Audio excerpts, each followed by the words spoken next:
तो ऐश्वर्या, सबसे पहले तो आपको बहुत सारी शुभकामनाएँ। Thank you so much. तो ऐश्वर्या, सबसे पहले तो आपसे यही जानना चाहूँगी कि कैसी फीलिंग आती है जब हमें ये पता चलता है कि हमने इतना बड़ा एग्ज़ाम क्रैक किया और इतनी अच्छी रैंक हम लेकर आए? एक्चुअली जब इस एग्ज़ाम में बैठते हैं तो ये बहुत टफेस्ट एग्ज़ाम है, तो आप जब बैठते हैं तो आपको पता नहीं होता होगा या नहीं होगा।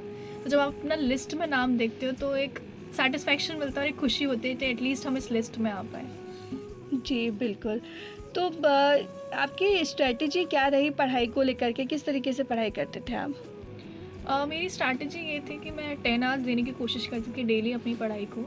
और मेरे पी वाई जो प्रीवियस ईयर क्वेश्चंस होते हैं वो मेरे लिए एक कंपास की तरह थे जो मुझे राइट पाथ दिखाते थे। तो अगर मैंने किसी सब्जेक्ट को कर लिया है तो मैं अपने आप को जो टेस्ट करती थी वो उनसे करती थी कि मैंने वो सब्जेक्ट अच्छे से किया या नहीं किया। कोई एक ऐसा सब्जेक्ट भी आपका रहा जिसमें आपको ऐसा लगा हो कि नहीं, ये मेरा वीक सेक्शन है और मुझे इस पे ज़्यादा वर्क करने की ज़रूरत है? इकोनॉमिक्स मेरे लिए वीकेस्ट सेक्शन था इस पूरी प्रिपरेशन में, क्योंकि मेरा बैकग्राउंड नहीं था उसमें। और इनिशियली मुझे थोड़ा वो कॉम्प्लेक्स सब्जेक्ट है और बहुत साइंटिफिक है, तो थोड़ा सा डिफ़िकल्टी हुई थी। लेकिन वो ऐसा सब्जेक्ट है जिसे आप एक बार कर लेते हो तो फिर वो आपको याद हो जाता है, तो वो फिर जब याद हो गया तो वो ईजी लगने लगा। तो ऐश्वर्या, क्या दिन भर पढ़ाई करना ही एक राज है यूपीएससी को क्लियर करने का? नहीं, बिल्कुल नहीं। ऐसा नहीं है कि आप सोशल लाइफ को बिल्कुल कट ऑफ करना पड़ता है। वो अपने आप हो जाती है कि आप 10 आवर्स दे रहे होते हो तो आपके पास टाइम नहीं बचता। लेकिन हाँ, आपको बैलेंस करना ज़रूरी है। और मेरा भी ये रहता था कि मैं 10 डेज़ पढ़ती थी, फिर एक दिन मैं एक ऐसा निकालती थी जिसमें मैं अपने आप को रिलैक्स करूँ, रिफ़्रेश करूँ और जो मुझे पसंद है वो करूँ। तो वो एक दिन आपको हर 10 डेज़ बाद निकालना ज़रूरी है, क्योंकि ये प्रिपरेशन इतनी लॉन्ग होती है तो आप एग्जॉस्ट हो जाते हो। तो ये छोटे-छोटे जो आपके टाइम होता है ये आपको हेल्प करता है फिर से रीगेन करने में एनर्जी। तो ऐश्वर्या, जैसे कि ये आपका सेकंड अटैम्प्ट था और सेकंड अटैम्प्ट में आपने सक्सेसफुल हुई, तो जब आपने फर्स्ट अटैम्प्ट दिया था तो उसके बाद क्या कहीं ऐसा लगा आपको कि जब आपने देखा कि आपका नहीं सिलेक्शन हुआ है तो आप हताश हुए कि नहीं, मुझे आगे नहीं तैयारी करनी है? एक्चुअली जब मैं इस अटेम्प्ट में इस प्रिपरेशन स्टार्ट की थी तो मैंने जो सुना था वो यही था, ये टफेस्ट एग्ज़ाम है और बहुत कम लोगों का आता है। तो जब मैं फर्स्ट अटेम्प्ट में बैठी थी तो मेरा भी यही परसेप्शन था कि शायद मैं उनमें से हूँ जिनका नहीं होगा। लेकिन जब वो फर्स्ट अटेम्प्ट के बाद मैं हॉल से निकली, एग्जामिनेशन हॉल से, तो मुझे रियलाइज़ हुआ कि ये इतना भी टफ़ नहीं था। अगर थोड़ा सा और इनपुट दिया होता तो शायद इसी बार हो जाता।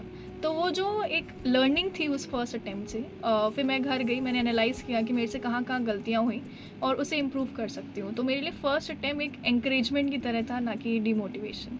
मतलब अपनी कमज़ोरियों को समझते हुए फिर आगे की प्रिपरेशन की और फिर आप उस एग्ज़ाम में सक्सेसफुल रहे। तो ऐश्वर्या, क्या आपने बचपन से सोचा था कि आपको यही एग्ज़ाम क्रैक करना है? क्योंकि यूपीएससी के लिए काफ़ी मतलब लोग कम ही सोचते हैं, हमेशा डॉक्टर, इंजीनियर या मे बी शायद लड़कियां टीचिंग लाइन में ज़्यादा जाना चाहते हैं। तो क्या आपका शुरुआत से था कि मुझे यही एग्ज़ाम क्रैक करना है?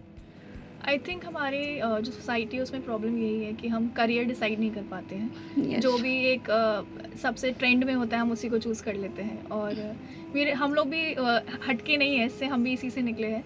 तो मेरा स्टार्टिंग में ये था कि मुझे एक आईएएस ऑफिसर बनना था, जबकि मुझे उसके बारे में कोई नॉलेज नहीं थी। बस इतना पता था कि ग्रेजुएशन के बाद होना है। तो मेरा ये मानना है कि आप एक बार में एक ही चीज़ करो, उसे 100% दो तो वो ज़्यादा अच्छा है। तो मैंने 12th तक 100% दिया, फिर मैंने ग्रेजुएशन 100% दिया। अब जब मेरा फाइनल टाइम था कि डिसीजन लेने का, तो मैंने जो सपना देखा था पहले से, तो मेरे को लगा कि अब इसको एक मौका देने की ज़रूरत है, क्योंकि ग्रेजुएशन में 100% दिया है। तो अगर ये नहीं भी होगा तो मेरे पास एक प्लान बी होगा। जी बिल्कुल, बहुत अच्छी बात है ये। तो ऐश्वर्या, ये सिविल सर्विसेज को आप किस नज़र से देखती हैं, वो भी जानना चाहूँगी। आई थिंक सिविल सर्विसेज की प्रिपरेशन तब स्टार्ट होती है जब आप डिसीजन लेते हो कि आपको करना है। और उसकी प्रिपरेशन टफ़ इसलिए बनाई गई है क्योंकि जॉब बहुत टफ़ है। तो आपको ये लग रहा है कि आप इस एग्ज़ाम को क्लियर करने के बाद अगर आपकी लाइफ अच्छी होने वाली है, तो ऐसा नहीं है, वो और डिफ़िकल्ट होने वाली है। तो आप सिविल सर्विसेज को एज अ लग्जरी टूल ना समझें, ये समझें कि आपको एक मौका मिल रहा है अपनी सोसाइटी को कंट्रीब्यूट करने का।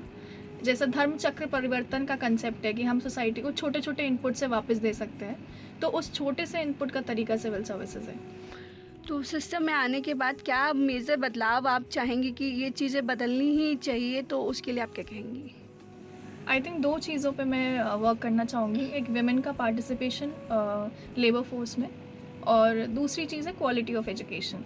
क्यों हम लोग 100% लिटरेसी की तरफ इतनी तेज़ी से भाग रहे हैं कि हम क्वालिटी को भूल रहे हैं। तो आई थिंक एक बैलेंस ज़रूरी है क्वालिटी और क्वांटिटी में।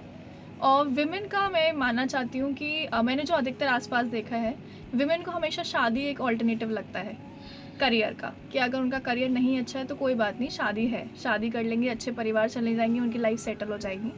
बट आई थिंक मैंने उन्हीं औरतों को 30-40 एज पे ये रियलाइज़ करते हुए देखा है कि अगर वो उस समय जॉब कर रही होती तो आज वो ऐसी सिचुएशन में ना होती। तो आई थिंक वो परसेप्शन चेंज होना ज़रूरी है। हमें ये समझना ज़रूरी है कि करियर इम्पॉर्टेंट है और शादी सप्लीमेंट है, ऑल्टरनेटिव बिल्कुल नहीं है। बिल्कुल, बहुत अच्छी सोच है ऐश्वर्या आपकी। बाकी स्टूडेंट से क्या कहना चाहेंगी जो इस समय प्रिपरेशन कर रहे हैं, तो वो अपनी प्रिपरेशन किस तरीके से करें? आई थिंक प्रिपरेशन में सबके अपने अपने चैलेंजेस होते हैं। आपको सोल्यूशन फाइंडिंग पे काम करना है और ये बिल्कुल नहीं सोचना है कि आपके पास ये नहीं है तो नहीं होगा। आपका हमेशा, और आपके पास सबसे पावरफुल टूल इस समय ऑनलाइन और यूट्यूब है, जिससे आप हर चीज़ क्लियर कर सकते हो।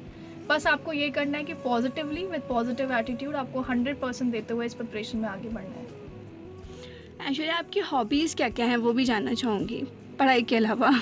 हॉबीज़ मेरा है हैंड राइटिंग एनालिसिस, डिबेटिंग और मुझे बैडमिंटन खेलना पसंद है। तो जब आप पढ़ाई से बोर हो जाती थी तो अपनी हॉबीज़ को टाइम देते थे? इतना नहीं दे पाती थी। मेरा जो स्ट्रेस रिलीज़र था वो मेरे लिए फैमिली थी। तो मैं उनके साथ टाइम स्पेंड करना ज़्यादा पसंद करती थी। वो मुझे री एनर्जाइज करता था नेक्स्ट 10 डेज़ के लिए। Very good. तो फैमिली का सपोर्ट आपके साथ कैसा रहा इस एग्ज़ाम को क्रैक करने के लिए?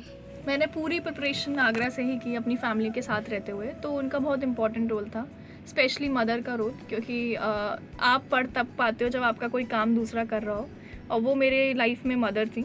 तो जो मेरे को टाइम मिलता था 10 आवर्स, वो उनकी वजह से खाली मिल पाता था। तो आई थिंक वो इम्पॉर्टेंट होता है फैमिली का रोल। बिल्कुल, फैमिली साथ होती है तो शायद हम मुश्किल से मुश्किल घड़ी से बाहर निकल जाते हैं। डेफिनेटली। तो ऐश्वर्या, लास्ट में आप क्या मैसेज देना चाहेंगे आगरा की जनता को, या पेरेंट्स को, या स्टूडेंट को, या आपके जो जूनियर्स हैं जो तैयारी कर रहे हैं? आई थिंक सबसे पहले हमें ये समझना ज़रूरी है कि हर जॉब इम्पॉर्टेंट है। कोई भी जॉब ऊपर नीचे नहीं है। ऐसा नहीं है कि सिविल सर्विसेज टॉप मोस्ट है और आपका जो बच्चा कर रहा है वो नहीं है। हर जॉब इक्वली इम्पॉर्टेंट है, उसका अपना रोल है, और उसे आप स्पेस दें कि वो अपने आप को एनालाइज कर पाए कि वो क्या करना चाहता है।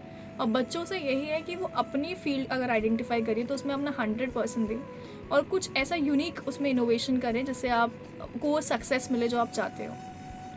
Thank you so much Aishwarya, और आशा करते हैं कि आप सिस्टम में आने के बाद जो आप बदलाव करना चाहती हैं वो उन्हें ज़रूर करें, और कुछ एक अच्छा सोसाइटी में कोई मैसेज आप दें अपने काम से। Thank you so much.